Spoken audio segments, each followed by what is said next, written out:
नमस्कार, मैं हूं सुरभि दुबे और आप देख रहे हैं दी यूपी खबर।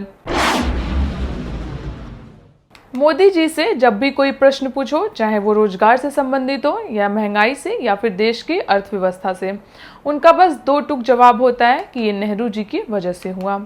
इसकी जिम्मेदार पिछली सरकार है। मोदी जी शायद भूल जाते हैं कि देश में उनकी सरकार है।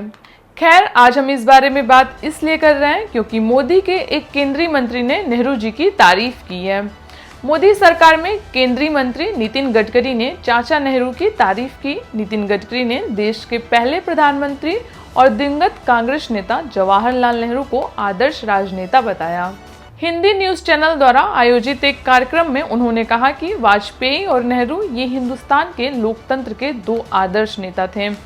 दोनों कहते थे कि मैं अपने लोकतांत्रिक मर्यादा का पालन करूंगा। अटल जी की परंपरा हमारे लिए प्रेरणा है और पंडित जी का भी अपने देश के लोकतंत्र में अहम योगदान था। इसके साथ ही उन्होंने बताया कि महाराष्ट्र विधानसभा में विपक्ष के नेता के तौर पर एक समय था जब नितिन भी सदन की कार्यवाही में बाधा डालने में सबसे आगे थे। तब उन दिनों में उनकी मुलाकात अटल जी से हुई।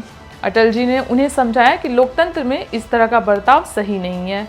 उन्होंने मुझसे कहा था कि लोकतंत्र में काम करने का यह कोई तरीका नहीं, लोगों तक संदेश पहुंचना जरूरी है। इसके साथ ही उन्होंने संसद सत्र के दौरान वहां सांसदों के बर्ताव को लेकर भी बात किया। उन्होंने कहा कि सत्ता पक्ष और विपक्ष सभी को आत्ममंथन करने की जरूरत है। जो आज सत्ता पक्ष है वो कल विपक्ष होगा, वहीं जो विपक्ष है वो सत्ता पक्ष होगा। ऐसे में रोल बदलते रहते हैं। उन्होंने कहा कि मैं तो जीवन के अनेक सालों तक विपक्ष में काम कर चुका हूं।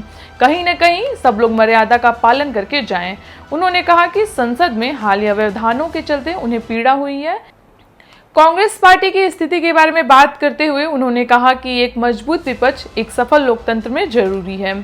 गडकरी ने सत्ताधारी दल और विपक्ष को दो पहिए बताया। उन्होंने कहा कि नेहरू जी ने हमेशा वाजपेयी जी का सम्मान किया और कहा कि विपक्ष भी जरूरी है, इसलिए कांग्रेस पार्टी को विपक्ष के रूप में मजबूत बनना चाहिए। मैं कामना करता हूं कि कांग्रेस एक जिम्मेदार विपक्ष के रूप में काम करे।